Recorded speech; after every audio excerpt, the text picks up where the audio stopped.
¿Qué tal? ¿Cómo están? Bienvenidos. Nos vamos en directo a Casa de Gobierno. Escuchamos al vocero presidencial.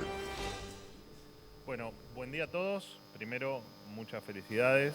Feliz, espero que hayan tenido una hermosa Nochebuena y una muy feliz Navidad a ustedes y a los que por supuesto están del otro lado. Bueno, en primer lugar, contarles que se aprobó el primer proyecto RIGI. Se trata de un paquete fotovoltaico de 305 megawatts de YPF Luz en Mendoza, que va a generar una inversión de 211 millones de dólares. Asimismo, YPF, junto a las principales empresas de la industria del petróleo y gas, presentaron al RIGI otro proyecto muy importante que está en evaluación. Se trata de la construcción de un oleoducto de más de 500 kilómetros de extensión. Es una obra de infraestructura privada que resulta ser la más importante del rubro en los últimos 20 años en Argentina y que va a incrementar un 70% la posibilidad de evacuación de petróleo de vaca muerta. También destacar una inversión que va a superar los 600 millones de dólares dentro también del esquema RIGI para la construcción de la terminal marítima Escobar, un nuevo puerto sobre el río Paraná de Las Palmas. Este es un proyecto de infraestructura 100% gestado por el sector privado y orientado a la exportación, pensado hace 10 años, pero posible recién hoy gracias al RIGI y a la buena salud macroeconómica de la que goza la República Argentina. Va a generar alrededor de 3.000 puestos de trabajo entre puestos directos y puestos indirectos. También hay otras 6 iniciativas en evaluación y varios más cerca de ser presentados por un total de 7.800 millones de dólares. Simplemente una mención, recordemos que para muchos el RIGI, o no sé si para muchos, para el tren fantasma de la política, esto iba a ser nocivo para la Argentina. Bueno, lo cierto es que lo único que está generando es inversiones como nunca había ocurrido en otro momento de la historia. En otro orden de cosas, les quiero contar también que, los asesinatos de mujeres se redujeron en más de un 10% durante este año. Esto, por supuesto, es producto en parte del gran trabajo de la ministra Patricia Bullrich y del ministro Cuño Libarona. Y, por supuesto, detrás de esto está la tolerancia cero con los violentos que matan, en este caso, mujeres. Hace un año atrás funcionaba el, por suerte, extinto Ministerio de la Mujer, cuyo presupuesto actualizado a hoy serían unos aproximadamente 300.000 millones de pesos, unos 300 millones de dólares, redondeando números. Sin embargo, sin ese ministerio, sin ese gasto y sin ese peso en los bolsillos del contribuyente, se lograron bajar en más de un 10% los crímenes. Así que lo cierto es que hoy a los delincuentes obviamente se los enfrenta siendo implacable en las penas y no con un ministerio que no era ni más ni menos que una fachada para crear empleo militante y para cuestiones como hablar con la E que no hacían efectivamente a la batalla porque las mujeres no sean violentadas, asesinadas, maltratadas, etcétera. En el marco, siguiendo con los temas, en el marco de la iniciativa Reporta la burocracia, impulsada hace unas semanas por el Ministerio de Desregulación, a cargo de Federico Sturzenegger, quiero simplemente destacar, hubo miles y miles de denuncias, quiero destacar algunos casos para que vean la locura en la que en algunas cosas se vivía en la Argentina. Por ejemplo, para usar un tráiler pequeño, es necesario homologarlo antes de acceder a una patente y este trámite siempre quedaba sujeto a un solo tractor, no pudiéndose usar en otro vehículo. Entonces esto impactaba de manera negativa no solo en los tiempos que se tardaba, sino también en que usar un tráiler era muy caro y muchos terminaban siendo inutilizados, no por el propio tráiler, sino por efectivamente los costos y la burocracia que esto traía aparejado. Otro de los casos es de una normativa que prohíbe la venta de productos veterinarios por Internet. Esto afecta, como imaginarán, tanto a consumidores como a profesionales del sector, además de no colaborar con la competencia de precios.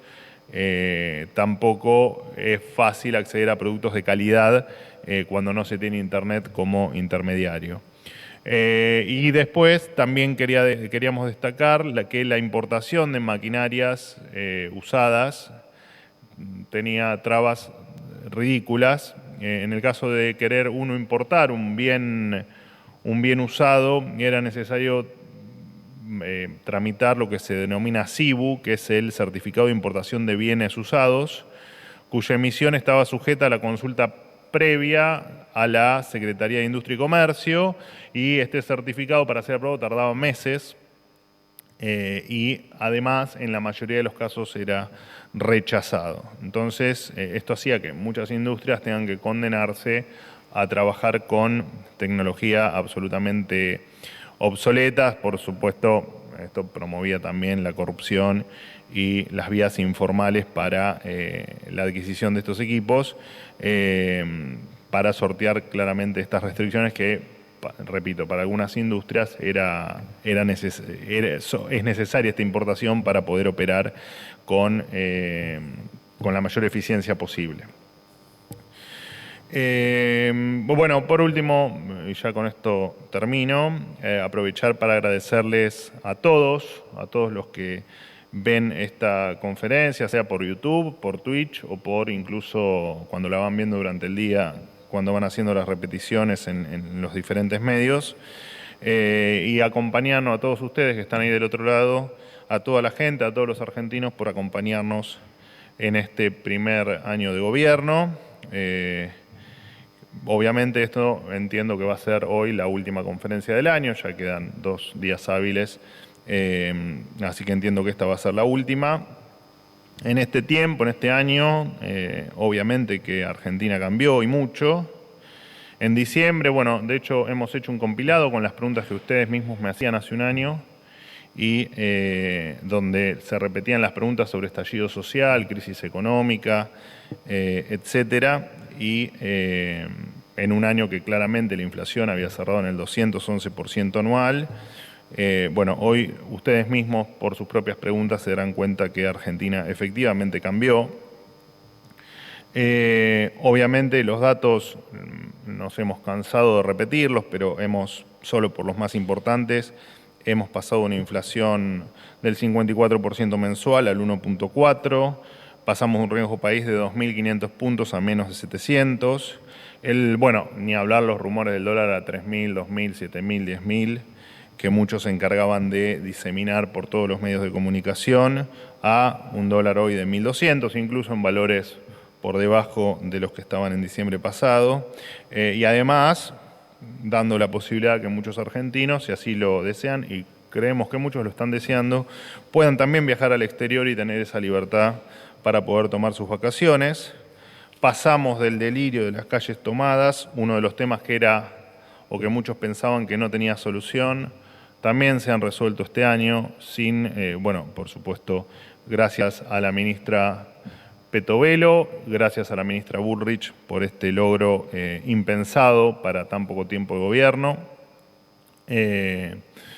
Volvimos a tener crédito hipotecario, la gente pudo, o parte de la gente pudo volver a tener a cumplir el sueño de la casa propia. Hoy vivimos con certeza en precios, cosa que hace un año no pasaba. A los delincuentes se los detiene, se cuidan además los recursos del contribuyente. Vivimos en un país donde ser piquetero ya no es más un trabajo y ser delincuente ya no te da derecho absolutamente a nada.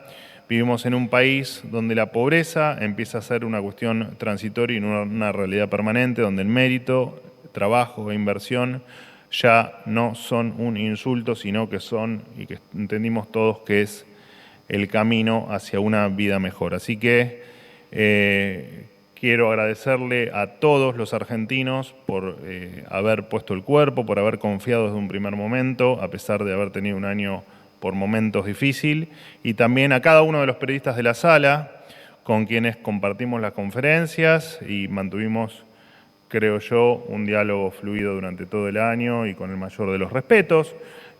Tal vez algunos días con mayor rigidez que otros, pero siempre con respeto y con lo que cada uno vino a hacer. Nosotros a contar lo que hacemos, o yo en este caso a contar lo que hacemos, y ustedes a informarlo como corresponde, y es lo que debe seguir pasando. Por supuesto, con mucho trabajo por hacer, muchísimo trabajo por hacer, pero este gobierno tiene la certeza y la clara convicción de que lo que estamos haciendo es el camino correcto para hacer grande a la Argentina otra vez. Con quien no me vea y para los que están del otro lado, que tengan todos un excelente cierre 2024 y un gran 2025 por delante. He dicho todo. Buen día, Pablo Gagliano de Radio Continental. Hola Pablo, ¿cómo estás? Muy bien. La primera pregunta es sobre el caso del gendarme Nahuel Gallo. Quería saber cómo sigue el caso, si el gobierno evalúa la hipótesis de la participación de fuerzas paramilitares venezolanas en este caso, qué noticias tienen sobre su paradero, que es un tema central. Y con respecto al tema, por otra parte, de vencimiento de 50.000 contratos estatales el 31, de ese número, de todo ese universo, ¿cuáles van a mantener su empleo, quiénes no, y cuáles son las áreas en las cuales el gobierno está haciendo foco para limpiar? No, a ver, esto es, lo vengo repitiendo cada 3 meses, que es cuando se dan las bajas. Los contratos venían siendo desde un principio de año trimestrales. Ya toda la metodología ustedes la conocían, había un universo de, ahora no recuerdo bien, pero creo de 75.000 contratos originales que estaban en permanente revisión, siempre por supuesto redondeando los números, y estos 50.000, como siempre los datos los tendremos alguna semana después de haber cerrado el año, porque cada uno de estos contratos dependerá de la autoridad superior de cada contrato para saber si este contrato se renueva, o sea, continúa con un nuevo contrato o sea de baja. Así que sí, lamentablemente es cierto que en algunos medios han publicado que se daban de baja 50.000 contratos.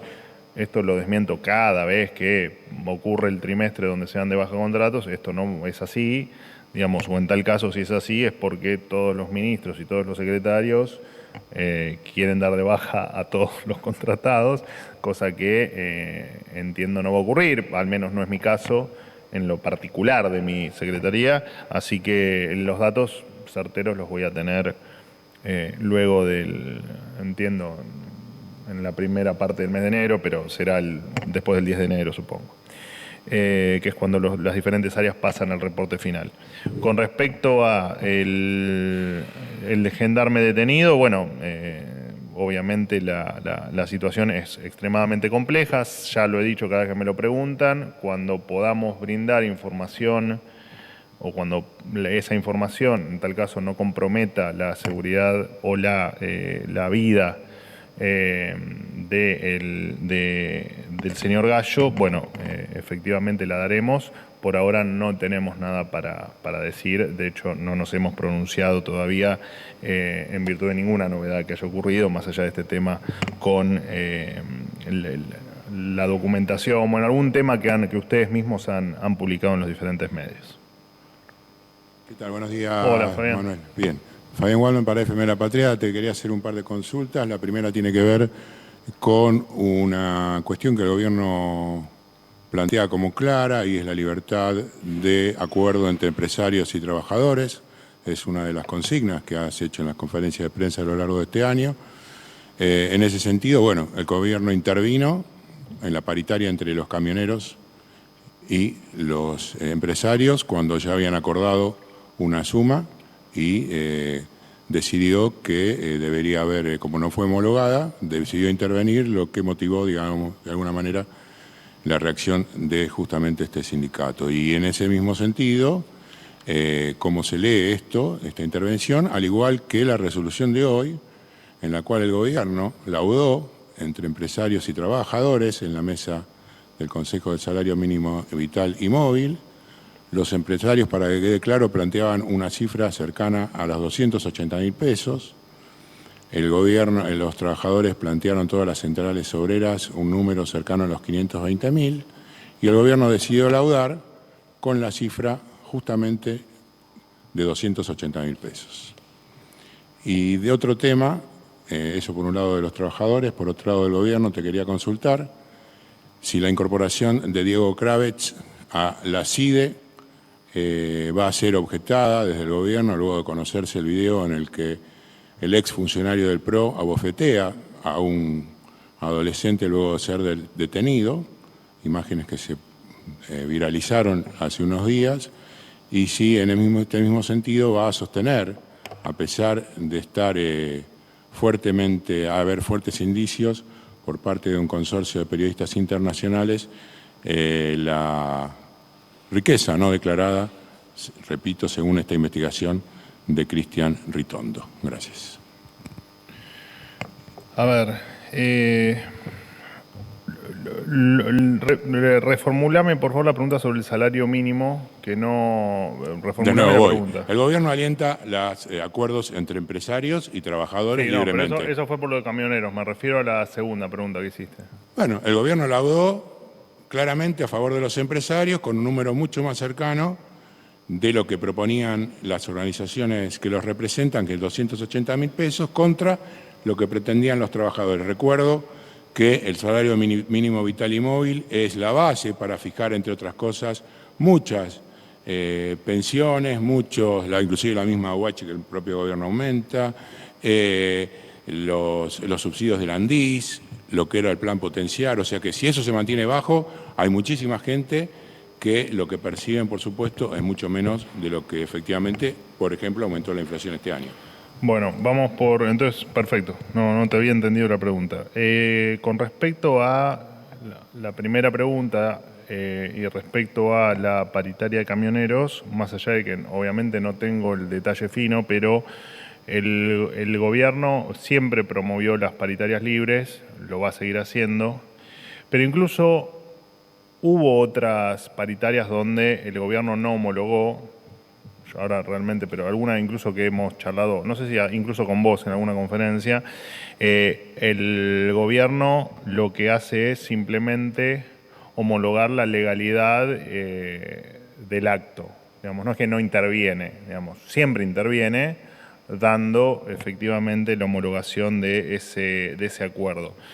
Por lo tanto, es falso, pero eso no implica que no haya paritarias libres, sino simplemente que el gobierno, en tal caso, por alguna cuestión de forma o por alguna cuestión legal, no homologa ese acuerdo. No tengo los detalles, pero no encantado te los busco. No es falso, los empresarios acordaron con los trabajadores y el gobierno decidió no homologarlo. Por eso, no es falso.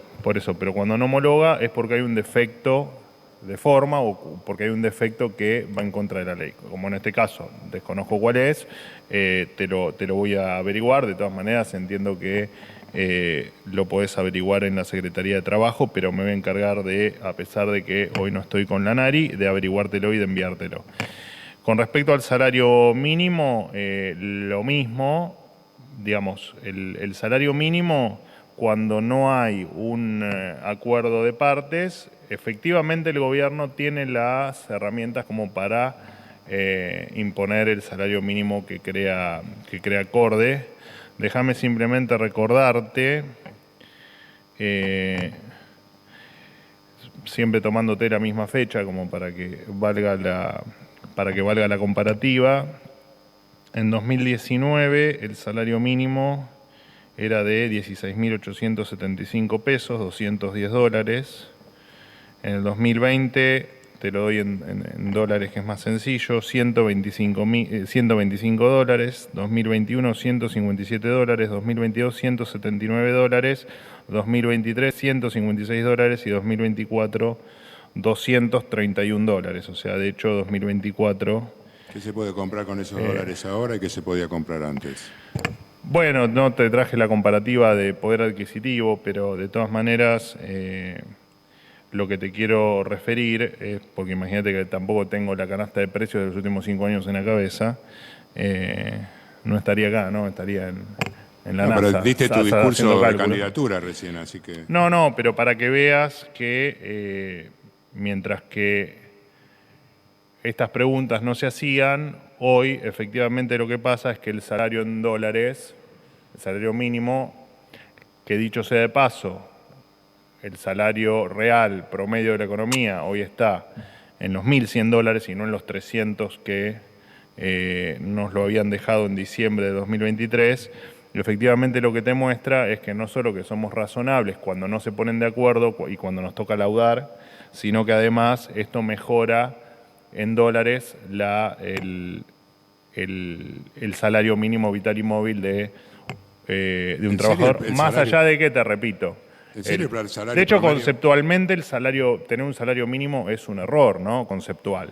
Que esto ya lo he explicado en conferencia en bastantes oportunidades, porque de hecho, si hay personas que están dispuestas a trabajar por menos de ese salario, el esquema no te permite contratarlo, ¿no? Porque efectivamente no le podrías pagar menos de este salario mínimo vital y móvil. O sea que...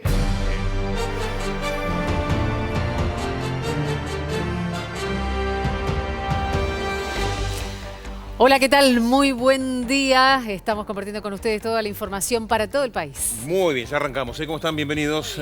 Chicos, ¿bien? Maxi, Bien. Gaby. Bien. Bueno, vamos a regresar a Casa de Gobierno y enseguida nos sumamos con el resto de la información. Y que con respecto al salario mínimo, cuando laudamos es porque consideramos que entre las posturas que hay entre empresarios y sindicatos, entendemos que es un número razonable, digamos, no es ni más ni menos que eso. Con respecto a la incorporación de Kravets, con las imágenes que se conocieron y la defensa de Ritondo frente a una denuncia que el gobierno ya ha desestimado de plano, digamos. No hay ninguna posibilidad de aceptar una investigación, de decir que efectivamente... Pero nosotros no nos, en ambos casos, nosotros no nos metemos en procesos judiciales ni en lo que quiere investigar la justicia. Pasó también la semana pasada con otro funcionario que había una investigación, que creo que ustedes me preguntaron, un funcionario de ARCA. Nosotros no nos involucramos en procesos judiciales. Si tienen que ser investigados, que sean investigados y en tal caso actuaremos contra los resultados judiciales. No, nosotros no somos la justicia. Nosotros ni prejuzgamos, ni nos parece bien que los procesos judiciales se lleven a cabo y nos parece muy bien también que quien tenga, no sé, alguna irregularidad, alguna ilegalidad o alguna cuestión que explicar, que lo haga. Pero eso no, siempre lo hicimos con cualquier caso, digamos, sea con gente que puede ser afín a nosotros, que pueda ser funcionario, que pueda no serlo, o que pueda ser incluso de la oposición. Incluso lo hemos dicho siempre con Cristina Fernández también, que respetábamos el proceso judicial independientemente del resultado. Así que eso es general para nosotros, que creemos efectivamente en la independencia de poderes. Manuel, buen día. ¿Cómo andas? ¿Bien? Hernán Mundo, de Radio Nacional. Preguntarte... Que nadie me dijo Feliz Navidad, flojo. Felicidades, feliz Navidad Muchas para gracias. todos. Preguntarte a día 26 de diciembre, ¿cuál es la definición que tiene el gobierno respecto de la Corte Suprema? Si efectivamente está ya redactado el decreto para oficializar por esa vía a Ariel Lijo y a Eduardo García Mansilla, o si todavía el gobierno apuesta a la posibilidad de que sea vía sesiones extraordinarias del Congreso de la Nación. ¿Y cómo han recibido desde el gobierno las expresiones de Horacio Rosati, presidente de la Corte, quien dijo en las últimas horas que la Corte puede funcionar perfectamente con 3 miembros y que en definitiva será también la Corte la que decida si hay algún tipo de irregularidad o si no es admisible el hecho de la designación por decreto de jueces del Alto Tribunal? Gracias. Bueno, a ver, no, en principio no. Está claro que siempre lo dijimos, ¿no? Eso de está redactado el decreto, en general cuando ustedes dicen está redactado el decreto, no está redactado el decreto. Este es un caso más, digamos. No, de hecho creo que el ministro Francos lo dijo en una entrevista hace algunas horas.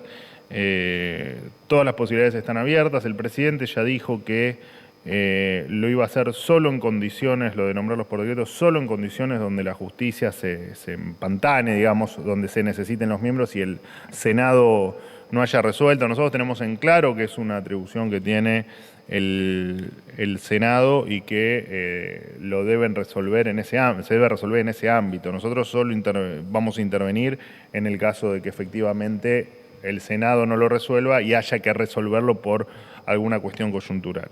Que esto también lo dijo el presidente en una entrevista. Así que después si esto se discute en febrero, en marzo, cuando sea, eso la verdad es que no lo sabemos y será también un tema que se resolverá con el inicio del año.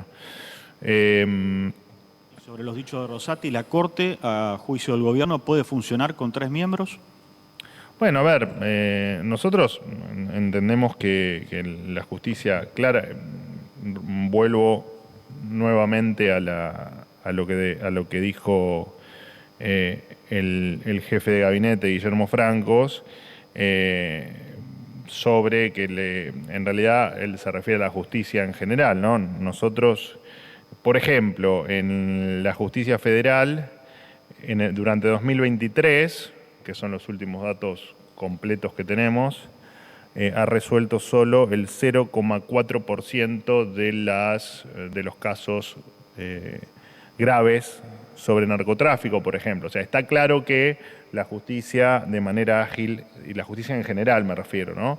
Y es a lo que se refirió el ministro Francos, ágil no funciona. Eso está claro. Lo que no quita que hasta ahora, en el caso de la Corte Suprema, viene funcionando con 3 miembros y te repito, mientras que no haya algún impedimento para que la justicia avance, bueno, será un tema que resolverá el Senado y que nosotros no tenemos mucho para decir.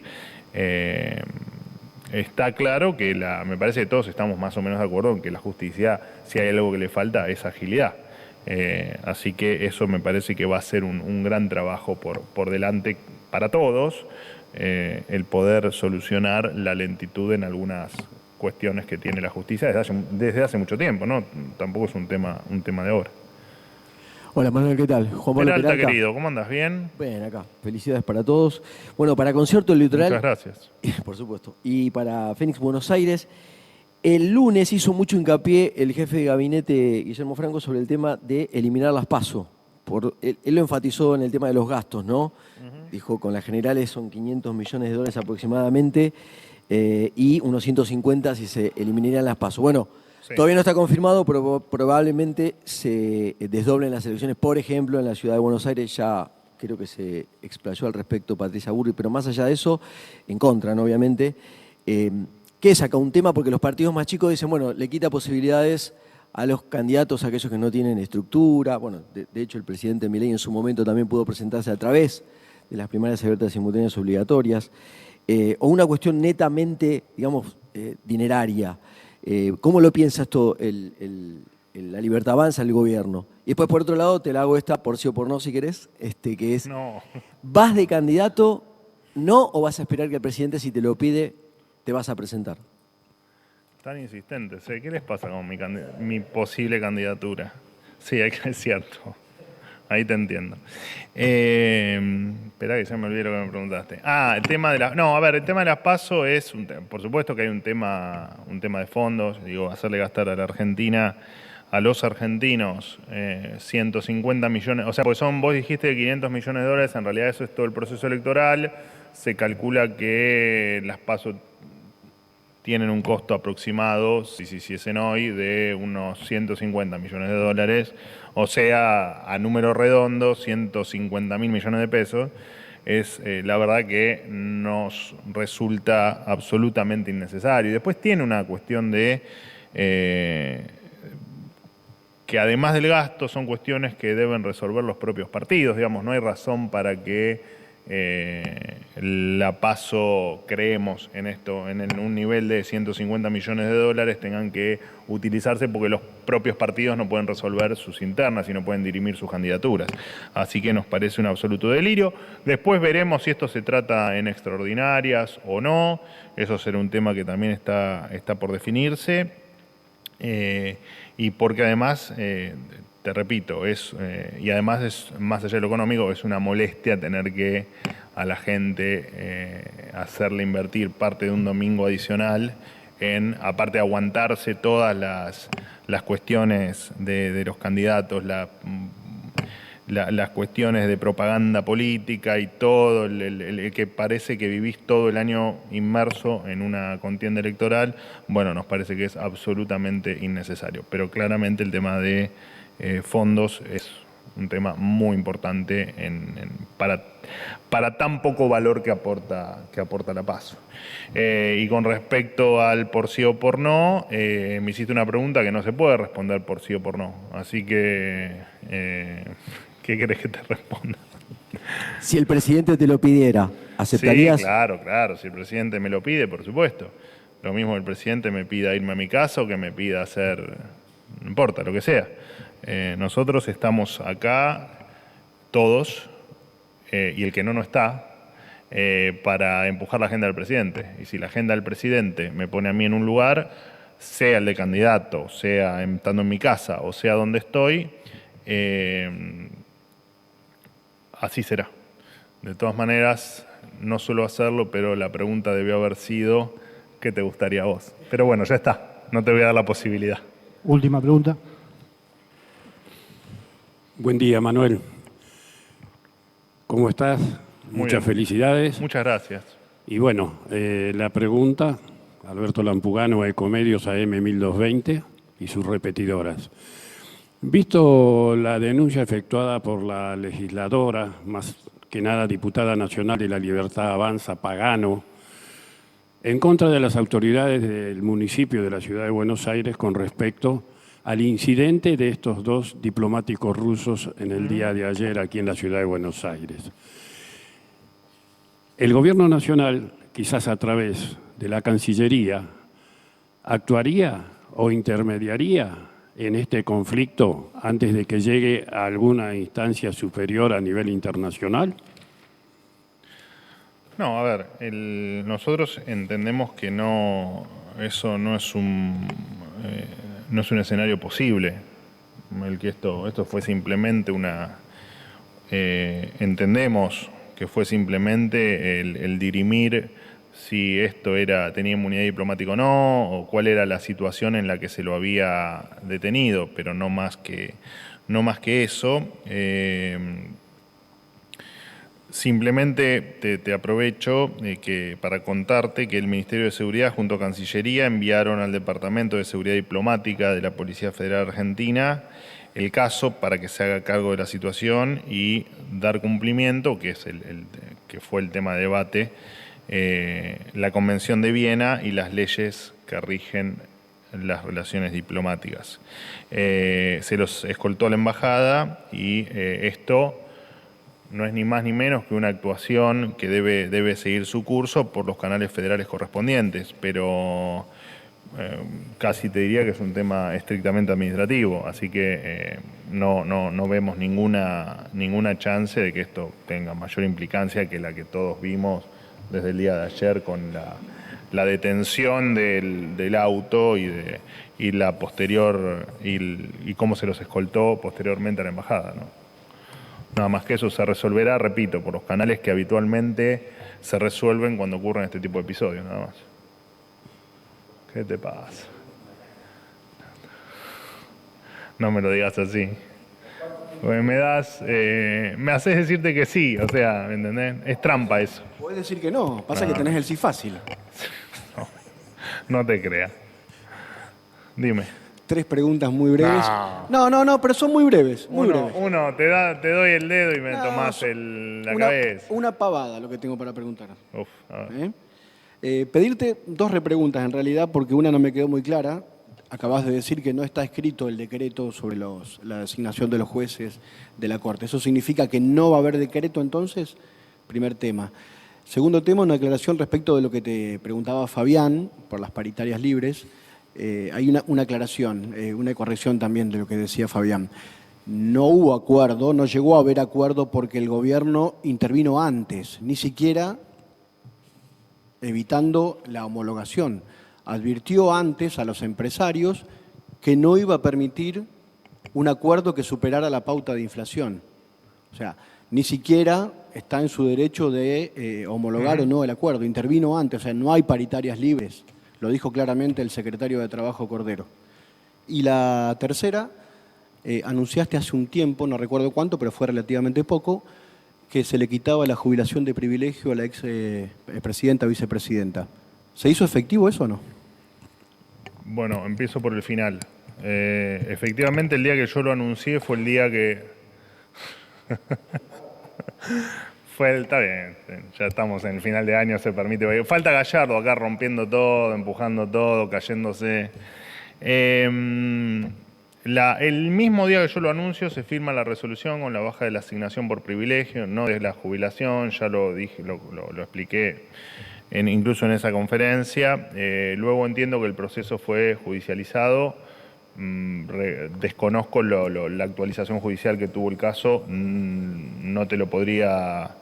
entiendo que hasta el fin de diciembre, que es donde se vuelve a procesar el lote, no sabría decirte porque no tengo la actualización judicial. Te lo podría averiguar en ANSES, pero supongo que vas a tener más suerte vos que yo averiguando eso. Con respecto a la homologación o no, yo simplemente le explicaba a Fabián, que se me fue, el proceso de que efectivamente el gobierno pregona por las paritarias libres y que cuando se rechaza una homologación es porque hay un error de forma o que va en contra de la ley. No omití otra opinión, dije simplemente eso. ¿La tercera? Sí, claro. Bueno, está bien, para nosotros las paritarias siempre van a ser libres o van a tender a ser libres, pero lo dije hace un año también, digamos, o sea, y también me hacían el mismo cuestionamiento, que el gobierno intervino, que dijo, que llamó. Bueno. Con respecto a... No va a haber decreto en tanto y en cuanto el presidente no considere que sea una necesidad para destrabar o para que sea imperioso para que la justicia siga funcionando. Esta fue la definición que dio el presidente, que incluso tuve que salir a aclarar porque habían transformado lo que dijo el presidente en un antes del 28 de diciembre ¿te acordás el título? Antes del 28 de diciembre voy a decretar los nombramientos. Bueno, si eso ocurre será porque el presidente considere que efectivamente deba ocurrir, porque la justicia, si no, tendría que ocurrir en un escenario donde se empantanó el proceso judicial o que se empantanó el funcionamiento de la justicia. Repito, lo dijo el jefe de gabinete de ministros. Efectivamente, la justicia requiere que todos hagamos algo para que se agilice y para que funcione mejor. No hay mucho más para decir. Mientras que el presidente no lo considere, sigue las vías normales, que es lo que debe ocurrir. Además, que el Senado defina qué es lo que quiere hacer con los pliegos de los jueces, y si el Senado considera que esos dos jueces los rechaza por algún motivo, bueno, serán otros. Pero es un proceso que tiene que continuar el Congreso, el Senado. Con respecto, ya te digo, al decreto, si el decreto sale, va a salir cuando se dé, por supuesto, que no hayan sido aprobados los pliegos por el Congreso, por el Senado, y además se tiene que dar una segunda condición, que es que el presidente considere que efectivamente el nombramiento de los jueces es necesario para el funcionamiento de la justicia. Chicos, muchas felicidades y gracias por este año. Hasta aquí la conferencia del vocero presidencial.